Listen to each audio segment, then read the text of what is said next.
నమస్తే వార్తలకి స్వాగతం. వివరాల్లోకి వెళితే ఏజెన్సీ ప్రాంతాల్లో స్థానిక గిరిజనులకు ప్రభుత్వ ఉద్యోగాల్లో 100% రిజర్వేషన్లు కల్పించేందుకు కట్టుబడి ఉన్నామని ముఖ్యమంత్రి చంద్రబాబు నాయుడు స్పష్టం చేశారు. సుప్రీంకోర్టు ఆదేశాలు మార్గదర్శకాలు పాటిస్తూనే 2020లో రద్దయిన జీవో నెంబర్ 3 పునరుద్ధరణకు ఉన్న అవకాశాలపై అధ్యయనం చేయాలని అధికారులను ఆదేశించారు.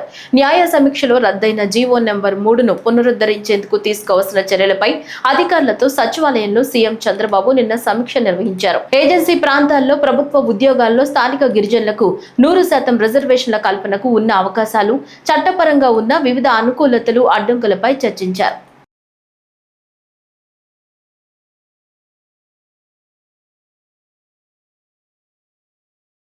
దేశ ప్రజలంతా భారత సైన్య పరాక్రమాన్ని చూశారని రాష్ట్ర పౌర సరఫరాల శాఖ మంత్రి నాదెండ్ల మనోహర్ అన్నారు.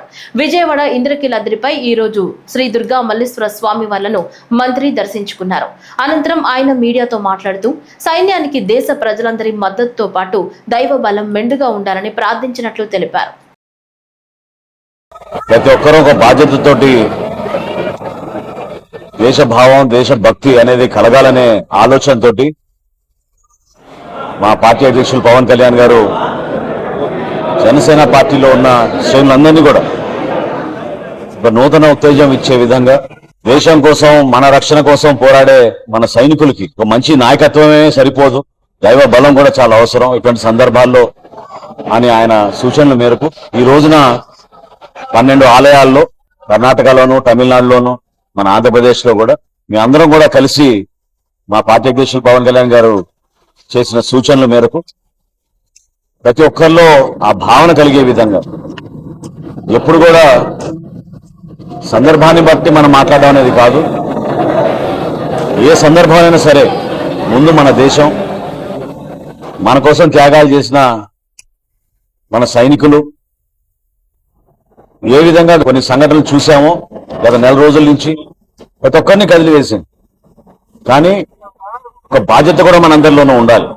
ఈరోజు అమ్మవారి ఆశీస్సులతోటి చాలా అద్భుతంగా పూజలు జరిపి మన సైనికులకి మనస్ఫూర్తిగా మేమందరం కూడా తోడుగా ఉంటాం. ఆ ధైర్యం నింపే విధంగా ప్రతి అడుగు వారు ముందుకు వేయాలి.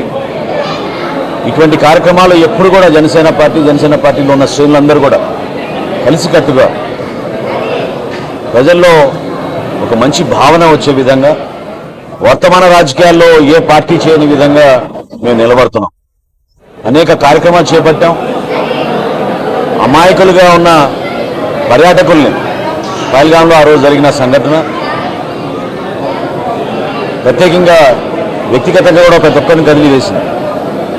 ఆ రోజు నుంచి ఈ రోజు వరకు కూడా కాల్పులు విరమణ జరిగినాక కూడా ఏ రోజైనా మరొకసారి యుద్ధ వాతావరణం వచ్చే పరిస్థితి కనపడుతోంది. కాబట్టి మనస్ఫూర్తిగా మేమందరం కూడా ఈరోజు ప్రార్థించింది, అమ్మవారిని కోరుకుంది. ఏ విధంగా మా నాయకుడు పవన్ కళ్యాణ్ గారు ఇటువంటి కార్యక్రమాల్లో ఎప్పుడు కూడా ఒక చక్కటి సందేశం ఇస్తారు, ఆ సందేశానికి దైవబలం కూడా ఉండాలి, మంచి నాయకత్వం ఉండాలి. మంచి నాయకత్వంతో పాటు అమ్మవారి ఆశీస్సులు ఉండాలని ఈరోజు దుర్గమ్మవారిని కోరడం జరిగింది. ఆపరేషన్ సింధూర్ లో ప్రాణాలను కోల్పోయి అమరులైన వారికి నివాళులర్పిస్తూ విజయనగరం జిల్లా పోలీస్ శాఖ ఆధ్వర్యంలో కొవ్వొత్తుల ర్యాలీ నిర్వహించారు. రాష్ట్ర హోంమంత్రి వంగల్పూడి అనిత ఇందులో పాల్గొన్నారు. ఈ సందర్భంగా ఆమె మాట్లాడుతూ పహల్గాం వెళ్లిన 26 మంది పర్యాటకుల ప్రాణాలను తీవ్రవాదులు పొట్టన పెట్టుకోవడం హేయమైన చర్య అన్నారు. దీనికి ప్రతిగా మహిళా అధికారుల నేతృత్వంలో ఆపరేషన్ సింధూర్ చేపట్టి దేశ సరిహద్దుల్లోని తీవ్రవాదుల స్థావరాలపై దాడులు చేసిందన్నారు. 71లోని బంగ్లాదేశ్ లిబరేషన్ గురించి జరిగిన యుద్ధం కానీ అవన్నీ కూడా ఎక్కడ చూసుకున్నా ఆఖరికి 2016లో జరిగిన సర్జికల్ స్ట్రైక్స్ కానీ 19లో జరిగిన ఎయిర్ స్ట్రైక్స్ కానీ ఇవన్నీ చూసుకున్నప్పుడు చూస్తున్నప్పుడు మాత్రమే మనం తిరిగి చేసిన ప్రతిచర్యగా మనం భావించుకోవాలి. రీసెంట్గా అంజూర్ కూడా ఏ పరిస్థితులు మనం చేయాల్సి వచ్చిందో మనందరికీ కూడా తెలుసు. ఆపరేషన్ సింధూర్కి సంబంధించి సిచ్యువేషన్ కూడా వెళ్తే పెహల్గాంలో సుమారుగా 26 మంది యాత్రికుల్ని మతం అడిగి మరి హిందువా ముస్లిమా అని అడిగి మరి అతి దారుణంగా వాళ్ళ కుటుంబ సభ్యుల కళ్ళ ముందే చంపిన పరిస్థితి కూడా మనం చూసాం. అందులోని ఒక కొత్తగా పెళ్లి చేసుకొని కొత్త చేతుల్లో కొనుక్కుంటున్న ఒక జంట ఆ భార్య ముందే ఆ భర్తను అతి కిరాతకంగా చంపిన సందర్భం. వీళ్ళందరికీ కూడా మళ్ళీ అక్కడికి వెళ్ళి మీరు వెళ్ళి మోడీ గారితో చెప్పండి అని చెప్పి వాళ్ళు రెచ్చగొట్టే పరిస్థితి. ఇవన్నీ సందర్భాల్లో చూసుకొని కంపల్సరిగా మన దేశంలో ఉన్న ఆడబిడ్డల తాలూకా మాంగళ్యాన్ని కూడా మనం రక్షించుకునే పరిస్థితులు మనం తీసుకొచ్చామన్న ఉద్దేశంతోనే ఆపరేషన్ సింధూర్ ఏర్పాటు చేసి దానికి కూడా ఒక లేడీ ఆఫీసర్స్ని వాళ్ళకి మనం ఎండాస్ చేసి ఈరోజు మనం ఆ కార్యక్రమాన్ని కూడా చేసాం. ఇక్కడ విషయం ఏంటంటే ఆ యుద్ధం ప్రకటించిన రోజు కూడా ఉగ్రవాదుల స్థావరాల మీదకి మాత్రమే వెళ్ళారే తప్పించి మన ఇండియన్ ఆర్మీ ఎక్కడా కూడా ఆ సివిలియన్స్ మీదకి కానీ అదేవిధంగా మిలిటరీ వాళ్ళ మీదకి కానీ వెళ్ళాలి.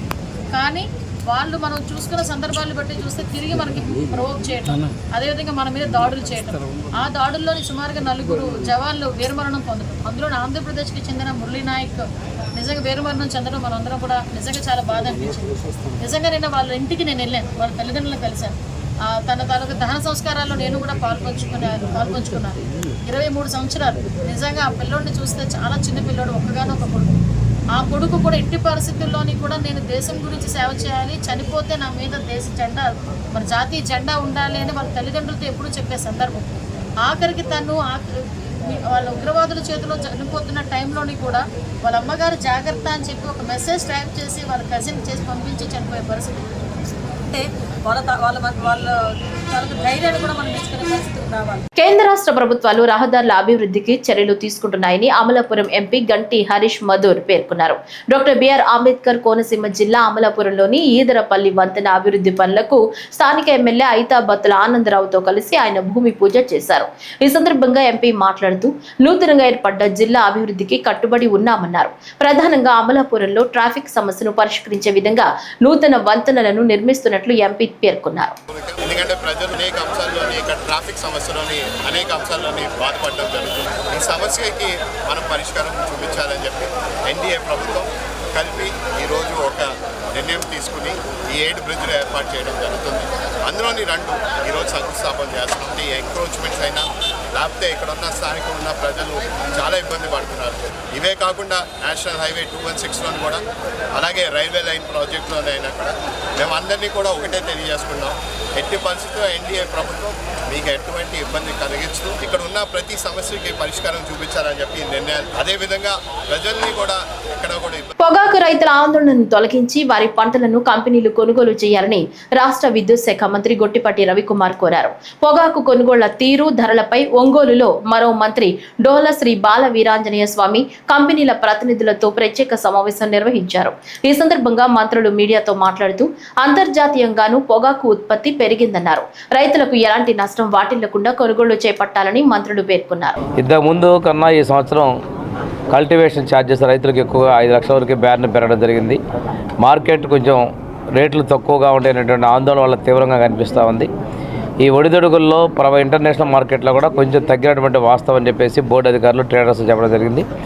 ఏది ఏమైనప్పటికీ కూడా రైతులకి ట్రేడర్స్కి ఉన్న అనుబంధం ప్రకారం దృష్ట్యా ఎక్స్పెక్టెడ్ ఆర్డర్స్ బేస్ చేసుకొని వీళ్ళు రైతులకు ఇబ్బంది లేకుండా కొనుగోలు చేస్తామని చెప్పి చెప్పడం జరిగింది. చాలా సంతోషదాయకమైన విషయం. ఈ విషయంలో బోర్డు యొక్క చొరవను కూడా అభినందిస్తా ఉన్నాం. గత 2-3 సంవత్సరాల నుంచి మంచి ప్రాఫిట్స్ రావటం వల్ల కొనుగోలు ఎవరైతే బయర్లు ఉన్నారో వాళ్ళకి లాభంగా ఉంది, రైతులకు కూడా లాభం ఉంది. ఈ సంవత్సరం వచ్చేసరికి పంట దిగుబడి పెరగటం కానీ, ఖర్చు పెరగటం, పంట దిగుబడి పెరగటం, అదేవిధంగా ఎక్సెస్ పొగాకు ఉండటం వల్ల 160-170 మిలియన్ పొగాకు రావాల్సింది 240 మిలియన్ టన్నుల పొగాకు ఉత్పత్తి అయ్యి రావటం వల్ల కొద్దిగా ఇబ్బందికరమైన పరిస్థితులు ఎదుర్కొన్నాం. అదేవిధంగా మన దేశంలో కాకుండా పక్కనున్న బ్రెజిల్, జింబాబ్వే లాంటి దేశాల్లో కూడా పొగాకు పంట బాగా ఎక్కువగా రావటం వల్ల కొంత మార్కెట్లో కొద్దిగా స్తబ్దత ఉన్న మాట వాస్తవమే. దాన్ని ఏ విధంగా రైతులకు ఇబ్బంది లేకుండా పొగాకు బోర్డు కానీ, అదేవిధంగా ఇక్కడున్న బయర్లు కానీ ఏ విధంగా కొనుగోలు చేయాలి అనే దాని మీద ఇక్కడ కూర్చోవడం జరిగింది. ఖచ్చితంగా ఈ 15 రోజులు పట్టిద్ది పొగాకు ఆర్డర్లు రావడానికి అని చెప్పి రైతులు బయర్లు చెప్పారు. పొగాకు ఐటీసీ కానీ, గోల్డెన్ జీటీసీ కానీ వీళ్ళందరూ కూడా చెప్పడం జరిగింది. వాళ్ళు కూడా ఈ 15-20 రోజులు మార్కెట్తో సంబంధం లేకుండా రైతులకు నష్టపోకుండా హై గ్రేడ్ పొగాకుతో పాటు 2 మీడియం గ్రేడు లో గ్రేడ్ పొగాకు కూడా అసలు వదిలిపెట్టకుండా వాటిని కూడా ఎంతకంత కొనుగోలు చేయాలి. అదేవిధంగా రేటు కూడా పడిపోకుండా, ఎందుకంటే ఖర్చు ఎక్కువైపోయింది ఈ సంవత్సరం. కౌలు ఖర్చులు కానీ పొగాకు వ్యవసాయ ఖర్చులు కానీ అన్నీ బాగా భారీగా పెరిగిపోయింది కాబట్టి వాటికి కూడా రైతులకు ఏమాత్రం కూడా నష్టం రాకుండా చేయాలనేదే మీ మీటింగ్ ముఖ్య ఉద్దేశం. సానుకూలంగా బయర్లందరూ కూడా చెప్పడం జరిగింది. రేపటి నుంచి ప్లాట్ఫామ్స్ పైన ఏ విధంగా కొనుగోలు చేస్తారో అవన్నిటి కూడా మేము, మాతో పాటు ఈడీ గారు, చైర్మన్ గారు వీళ్ళు కూడా పరిశీలించి ఎక్కడైనా రైతులకు ఇబ్బంది జరుగుతుంటే డిపార్ట్మెంట్ వాళ్ళు, మన ముఖ్యంగా పొగాకు బోర్డు చైర్మన్ గారు కానీ ఈడీ గారిని ఇంటర్ఫియర్ అయ్యి బాపట్ల జిల్లాలోని మత్యుందరవల్లి రాజ్యలక్ష్మి సమేత శ్రీ క్షీర భావనారాయణ స్వామి వార్షిక బ్రహ్మోత్సవాలు ఘనంగా కొనసాగుతున్నాయి. 9వ రోజైన సోమవారం రాష్ట్ర దేవాదాయ ధర్మాదాయ శాఖ మంత్రి ఆనం రామనారాయణ రెడ్డి స్వామివారికి పట్టు వస్త్రాలు సమర్పించారు. స్వామివారి కళ్యాణ మహోత్సవం సందర్భంగా నూతనంగా నిర్మించిన రథంపై స్వామివార్లను ఆసీనులను చేశారు. రథోత్సవాన్ని ప్రారంభించిన మంత్రి మాట్లాడుతూ, నూతనంగా నిర్మించబడిన దివ్య రథంలో నగరోత్సవం నిర్వహించడం చాలా శుభ పరిణామమన్నారు.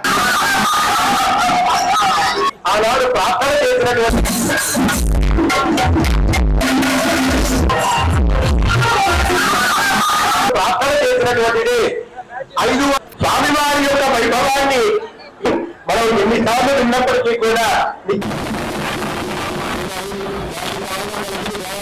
నంద్యాల జిల్లా శ్రీశైలం డ్యాం ను రాష్ట్ర జలవనరుల శాఖ సెంట్రల్ డిజైనింగ్ ఆర్గనైజేషన్ కమిటీ బృందం సందర్శించింది. శ్రీశైలం జలాశయానికి ప్లాంజ్ పుల్ గుంత ఏర్పడిన నేపథ్యంలో డ్యాం భద్రతకు సంబంధించిన చర్యలపై అధికారులు పలు ప్రాంతాలను పర్యవేక్షించారు. అనంతరం ఎస్ఈ శివప్రసాద్ మీడియాతో ప్రతినిధులతో మాట్లాడుతూ, అలాగే శ్రీశైలం డ్యాం భద్రతకు ఎలాంటి ప్రమాదం లేదన్నారు. ప్రస్తుతం జలాశయం పునాది చాలా దృఢంగా ఉందన్నారు. శ్రీశైలంకు సంబంధించి కొన్ని నేషనల్ డ్యామ్ సేఫ్టీ అథారిటీ వాళ్ళు కొన్ని ఇమ్మీడియట్గా ప్రొటెక్షన్ వర్క్స్ కొన్ని చేయమన్నారు. దానికి సంబంధించి డిజైన్ ఇష్యూస్ ఏమైనా ఉన్నాయని చూడడానికి వచ్చాము. ఇప్పుడు మేము చూసిందంటే ఇక్కడ అప్రోచ్ ఛానల్ మనకు రోడ్డు ఒకటి ఫామ్ చేయాలి. ఎందుకంటే ఇక్కడ మనకు టెంపరీ ప్రొటెక్షన్ వర్క్స్, ఆ సిలిండర్స్ అన్నీ కూడా కొన్ని డ్యామేజ్ అయినాయి కాబట్టి వాటిని కొద్దిగా రీప్లేస్ చేయాల్సిన పరిస్థితి ఉంది. సో దానికి కావాల్సిన మెటీరియల్ ఇవన్నిటికీ చేయడానికి ఇన్స్పెక్షన్ వెహికల్స్ వెళ్ళడానికి కూడా కావాల్సిన ఇన్స్పెక్షన్ ట్రాక్ ఉంటుంది. దానికి సంబంధించి ప్రొటెక్షన్ వర్క్స్ ఉన్నాయి. అక్కడక్కడ కొన్ని వాల్స్ డ్యామేజ్ అయినాయి. ఆ వాల్స్ అన్నిటికీ కూడా రిపేర్ చేయాలంటే ఏ విధంగా డిజైన్స్ ఇవ్వాలని అవి చూడడానికి వచ్చాం. సో ఇవన్నీ చూసిన తర్వాత మేము ఆ డిజైన్ ఆస్పెక్ట్కి సంబంధించి చీఫ్ ఇంజనీర్ కర్నూలు ఉన్నారు కదా, వాళ్ళకి మేము కమ్యూనికేట్ చేస్తాము. దాని ప్రకారం వాళ్ళు చీఫ్ ఇంజనీర్ కర్నూలు వాళ్ళు వర్క్ ఎగ్జిక్యూట్ చేయడానికి వాళ్ళు యాక్షన్ చేస్తాము. ఇది మేము ఇమీడియట్గా మేము డిజైన్స్ ఇచ్చేస్తాము. ఇచ్చేసిన వెంటనే ఇమీడియట్గా స్టార్ట్ అవుతాం. వాళ్ళ టెండర్ ప్రక్రియ ఇదంతా ఉంటుంది కదా, అవన్నీ చేసుకొని దాని ప్రకారం టెండర్స్ ఏమవుతుందంటే ఇప్పుడు మనకు ప్లంజ్ పూల్ ఫామ్ అయింది కదా, ప్లంజ్ పూల్ మన డ్యామ్ ఫౌండేషన్ వైపు పోకుండా టెంపరీ ప్రొటెక్షన్ వర్క్ కింద సిలిండర్స్ వేశారు. ఆ సిలిండర్స్లో కొన్ని ఏమైనాయంటే మనకు ఒక 12 దాకా డ్యామేజ్ అవ్వడం జరిగింది. కొన్ని ఇంకా పార్షల్ డ్యామేజ్ అయినాయి. సో వాటిని ఏంటంటే మన డ్యామ్ సేఫ్టీ వాళ్ళు, నేషనల్ డ్యామ్ సేఫ్టీ అథారిటీ వాళ్ళు కొన్ని సజెషన్స్ చేశారు. ఆ సజెషన్స్ ప్రకారము అవి టెంపరీ ప్రొటెక్షన్ అన్నమాట. ఒరిజినల్గా ప్లంజ్ పూల్ ఏం చేయాలనే దానికి కొన్ని స్టడీస్ చేయమన్నారు. సెంట్రల్ CWPRS పునే వాళ్ళు ఏమేమి స్టడీస్ చేస్తారో చేసి ఫైనల్గా దాన్ని ఏ విధంగా మనం రెక్టిఫై చేయాలని సంబంధించి వాళ్ళు మనకు సజెస్ట్ చేస్తారు. దాని ప్రకారం రెక్టిఫై చేస్తాము. ఈ లోపల ఏంటంటే మనకు డ్యామ్కు ఫౌండేషన్స్కు వైపుకు ఈ ప్లంజ్ పూల్ ఎఫెక్ట్ పోకుండా సిలిండర్స్ ఇదివరకు ఫామ్ చేశారు. అవి కొన్ని డ్యామేజ్ అయినాయి ఓవర్ ఏ పీరియడ్. కాబట్టి వాటిని మళ్ళీ రెక్టిఫై చేసి కింద కొద్దిగా ఏమవుతుందంటే అవి కాంక్రీట్ బేస్ కొంచెం కవర్ అయిపోయింది. దానికి కాంక్రీట్ ఫిల్లింగ్ చేయడానికి ఏ విధంగా కావాలనే దానికి, సో ఏ లెవెల్ వరకు ఇప్పుడు అవి కవర్ అయింది అనే దానికి అండర్ వాటర్ ఫోటోగ్రఫీ అవి చేయించాలా, అది ఇమ్మీడియట్గా స్టడీ స్టార్ట్ చేస్తారు. చేసి మనకు ఏ లెవెల్ వరకు మనకు సిలిండర్స్ ఉన్నాయి, దాని కింద ఎంత కవర్ అయింది పొజిషన్ తెలిస్తే దాన్ని మనం ఏ విధంగా రీప్లేస్ చేయాలా కాంక్రీట్ అనేది దాని మీద సజెస్ట్ చేస్తాం. తెలుగుదేశం రాష్ట్ర అధికార ప్రతినిధి నాగుల్ మీరా సమావేశం ఏర్పాటు చేశారు. ఈ సందర్భంగా మాట్లాడుతూ, కేశినేని హోటల్స్ ప్రైవేట్ లిమిటెడ్ పై అప్పు తెచ్చిన కేశినేని నాని బ్యాంకుకు లోన్ ఎగ్గొట్టారని అన్నారు. బ్యాంకులకు డబ్బులు ఎగ్గొట్టి వాటిని షెల్ కంపెనీలకు మళ్లిస్తున్నారన్నారు. హోటల్ డైరెక్టర్లను మార్చేసి కూతుళ్ల పేరుతో ఆంధ్ర రెస్టారెంట్ ను అదే హోటల్లో నడుపుతున్నారని, నాని ఆర్థిక నేరాలపై సిబిఐ, ఈడీలతో ఉన్నత స్థాయి విచారణ జరిపించాలని తెలుగుదేశం రాష్ట్ర అధికార ప్రతినిధి నాగుల్ మీరా అన్నారు. కేశినేని నాని మాట్లాడుతున్నటువంటి తీరును మేము గమనిస్తుంటే దెయ్యాలు వేదాలు వల్లించినట్లు, దొంగతనం చేసి దొంగ అరిసినట్టు, ఒక అవినీతి పరుడు నీతి వ్యాఖ్యలు చెప్పినట్లుగా మాకు కనపడతారు. ఒక అసూయతోటి, ఆక్రోశంతో వాళ్ళ కేసినేని చిన్ని ఏదైతే పార్లమెంటులో ప్రజాదరణను చూసి ఓరవలేక అద్భుతమైనటువంటి అభివృద్ధి పదవులో నడిపిస్తున్న దాన్ని చూడలేక ఏదో ఒక రకంగా గుడ్డగాల్చి పైనేస్తే, ఒక 100 అబద్ధాలు ఆడితే ఏదైనా కనీసం 2 అబద్ధాలైనా నమ్మరా అనేటువంటి ఒక అపోహలో వాళ్ళ నాని బ్రతుకుతూ ఉన్నాడు. నేను సూటిగా నానిని అడుగుతూ ఉన్నాను, నీతో దగ్గరగా ఉన్నా నేను 25 ఏళ్ళు, నీ సంగతి అంతా నాకు తెలుసు. నువ్వు ఏ రోజుకు పిల్లికి భిక్షం పెట్టినోడివి కాదు.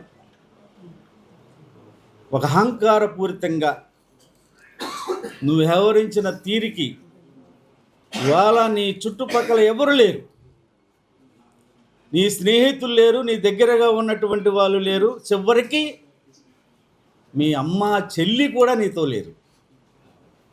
ఇంకా ఏ ముఖం పెట్టుకొని ఈ రకమైనటువంటి తప్పుడు అసత్య ఆరోపణలు చేస్తున్నావో వాళ్ళ ప్రజలు అసహించుకుంటున్నారు అనేటువంటి విషయం నువ్వు గుర్తుపెట్టు. ఇక నీ సంగతికి వస్తే, నువ్వు ప్రజాస్వామ్యం గురించి, అవినీతి గురించి ఉపన్యాసాలు చెప్తున్నావు కదా ట్విట్టర్ల ద్వారాగా. ఇవాళ నువ్వు కేసినేని హోటల్స్ ప్రైవేట్ లిమిటెడ్ పైన ఇండియన్ ఓవర్సీస్ బ్యాంకులో నువ్వు ఎన్ని కోట్లు అప్పు తీసుకున్నావు? 42 కోట్ల అప్పు. దానికి ₹1 కట్టకుండా, అది ఎన్పిఐ నేపథ్యంలో దాని డైరెక్టర్లు మార్చేసి, దాన్ని తిరిగి ఆంధ్ర క్యాంటీన్ అనేటువంటి ఒక పేరుని క్రియేట్ చేసి, నువ్వు హోటల్ బాగా నడుస్తుంది, రెస్టారెంట్ బాగా నడుస్తూ ఉంది, డబ్బులు విపరీతంగా వస్తూ ఉన్నాయి. మరి ఈ డబ్బులు నువ్వెందుకు బ్యాంకుకి కట్టట్లేదు? బ్యాంకులో నీ లోను ఎందుకు ఎన్పి అయింది? అంటే బ్యాంక్ ఇచ్చిన సొమ్ము ప్రజల సొమ్ము కాదా అని మేము అడుగుతా ఉన్నాం. ఎమ్మెల్యే కొలికపూడి శ్రీనివాస్ మీడియా సమావేశం ఏర్పాటు చేశారు.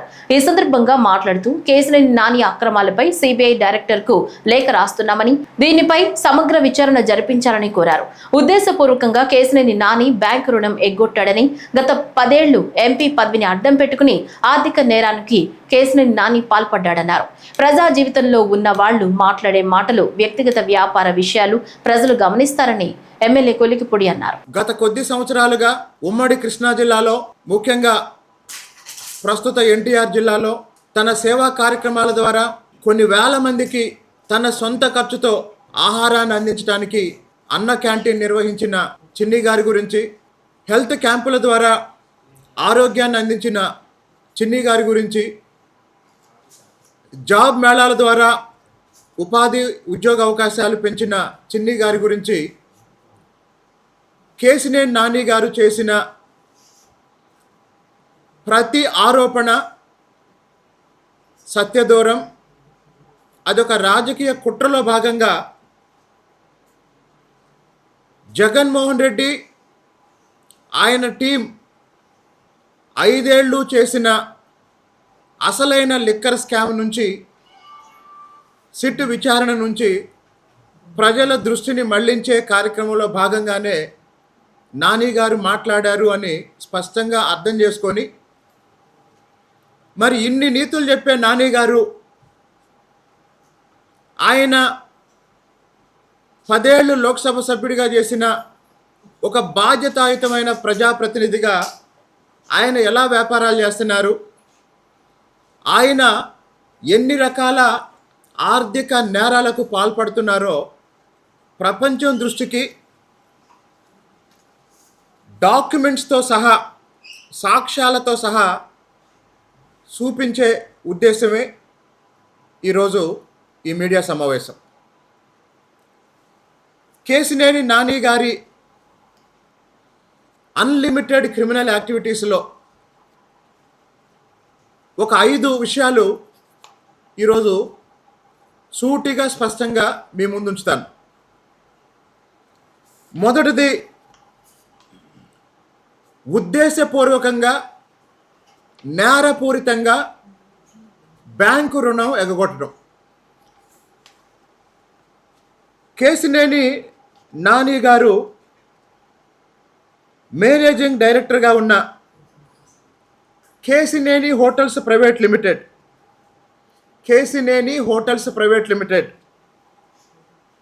ఐఓబి నుంచి, ఇండియన్ ఓవర్సీస్ బ్యాంక్ నుంచి, విజయవాడలోనే లయోలా కాలేజ్ క్యాంపస్లో ఉన్న బ్రాంచ్ నుంచి పెద్ద మొత్తం రుణం తీసుకున్నారు. ఇప్పుడు ఈ వ్యాపారం చాలా విజయవంతంగా మంచి లాభాలతో నడుస్తుంది. కానీ బ్యాంకు రుణం విషయంలో మాత్రం బ్యాంకు రుణం చెల్లించకుండా ఉద్దేశపూర్వకంగానే ఒక ఆర్థిక నేరానికి కేశినేని నాని గారు పాల్పడ్డారు. వృత్తి విద్య, డిగ్రీ, ఇంజనీరింగ్ వంటి ఉన్నత విద్యా కోర్సులో ప్రవేశాలకు ఇప్పటి వరకు అమలవుతున్న 15% స్థానికేతర జనరల్ కోటా సీట్లను ఇక నుంచి పూర్తిగా ఆంధ్రప్రదేశ్ వారికే కేటాయించనున్నారు. ఫలితంగా 2025-26 విద్యా సంవత్సరంలో స్థానికేతర కోటా 15% సీట్లను రాష్ట్ర విద్యార్థులే పొందనున్నారు. ఇప్పటి వరకు ఈ సీట్లలో తెలంగాణకు చెందిన వారికి అవకాశం కల్పించేవారు. రాష్ట్ర విభజన జరిగి 10 ఏళ్లు పూర్తయిన నేపథ్యంలో ఉన్నత వృత్తి విద్యా కోర్సులో ప్రవేశాలు, ఉమ్మడి ప్రవేశ పరీక్షల నిబంధనల్లో స్థానికేతరను స్పష్టం చేస్తూ ఉన్నత విద్యాశాఖ కార్యదర్శి కోన శశిధర్ వేర్వేరుగా 3 ఉత్తర్వులను జారీ చేశారు.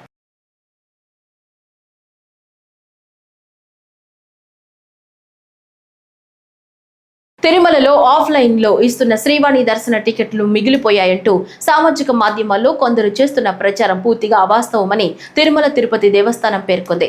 వాస్తవానికి ఆన్లైన్ లో 500 టికెట్లు, తిరుపతి ఎయిర్పోర్ట్ లో 200 టికెట్లను అందుబాటులో ఉంచగా ఎప్పటికప్పుడు భక్తులు బుక్ చేసేసుకుంటున్నారు. ఆన్లైన్ లో శ్రీవాణి దర్శన టికెట్లు మిగిలిన సందర్భం లేదని, ఇలాంటి వాటిపై ముందస్తుగానే భక్తులకు స్పష్టమైన సమాచారం ఇస్తామని టీటీడీ పేర్కొంది.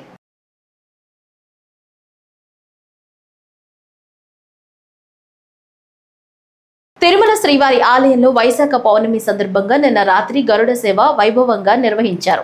పౌర్ణమి వెన్నెలలో సర్వాలంకార భూషితుడైన శ్రీ మలయప్ప స్వామి గరుడినిపై ఆలయ మాడ వీధుల్లో విహరిస్తూ భక్తులను కటాక్షించారు.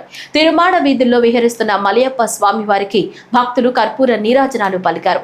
గరుడ వాహనంపై విహరిస్తున్న మలయప్ప స్వామి వారిని దర్శనంతో సప్తగిరులు గోవింద నామస్మరణతో మారుమ్రోగాయి.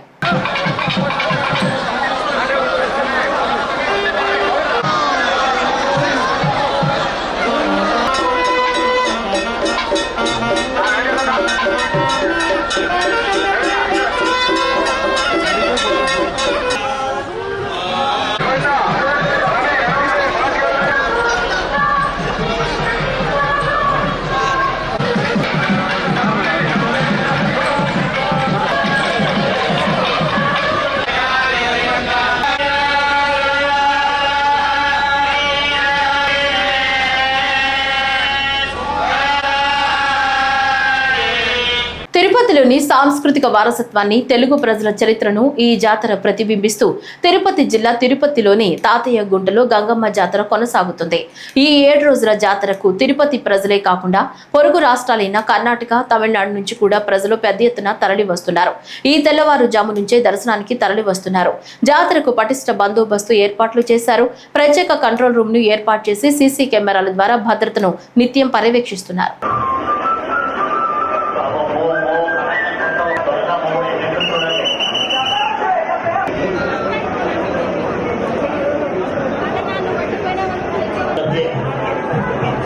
అధికంగా ఉన్నందువలన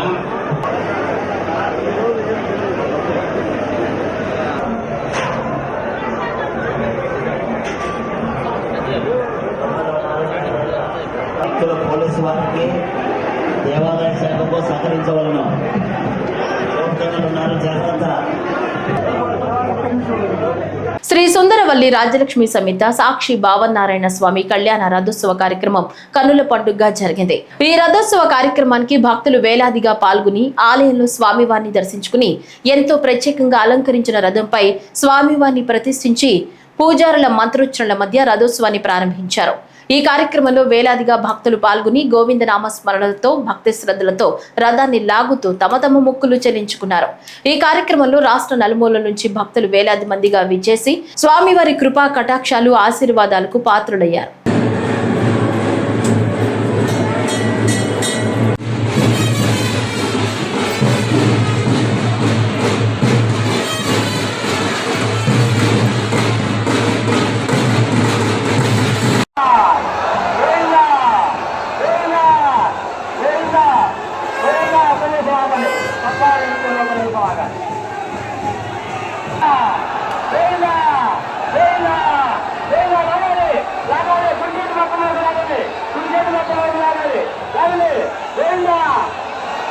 తిరువూరుకు విచ్చేసిన ఎంపీ కేశినేని శివనాథ్ కు కల్లూరు క్రాస్ రోడ్డు దగ్గర తెలుగు తమ్ముళ్లు నాయకులు ఘనంగా స్వాగతం పలికారు. భారీగా కార్ల ర్యాలీతో ఎంపీ కేశినేని శివనాథ్ తిరువూరుకు చేరుకున్నారు. తిరువూరులో శ్రీ మహాలక్ష్మి సహిత అష్టలక్ష్మి దేవాలయంలో అమ్మవారిని దర్శించుకుని ఎంపీ కేశినేని ప్రత్యేక పూజలు నిర్వహించారు. తిరువూరులో ఆర్యవైశ్య కళ్యాణ మండపంలో collector Lakshmisha, MLA Kolikipudi Srinivasarao, AP state organic product certification authority chairman సేవల దేవదత్తుతో కలిసి పబ్లిక్ గ్రీవెన్స్ కార్యక్రమంలో పాల్గొంటారు. అనంతరం తెలుగుదేశం పార్టీ తిరువూరు పట్టణ నాయకులు కార్యకర్తలతో సమావేశంలో పాల్గొంటారు.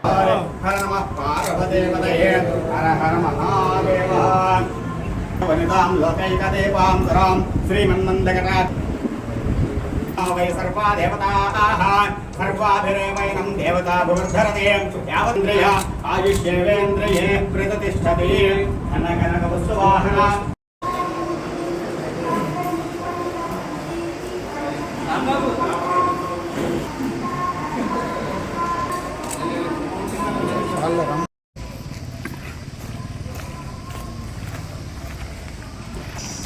ఈ వార్తలు ఇంతటితో సమాప్తం. నమస్కారం.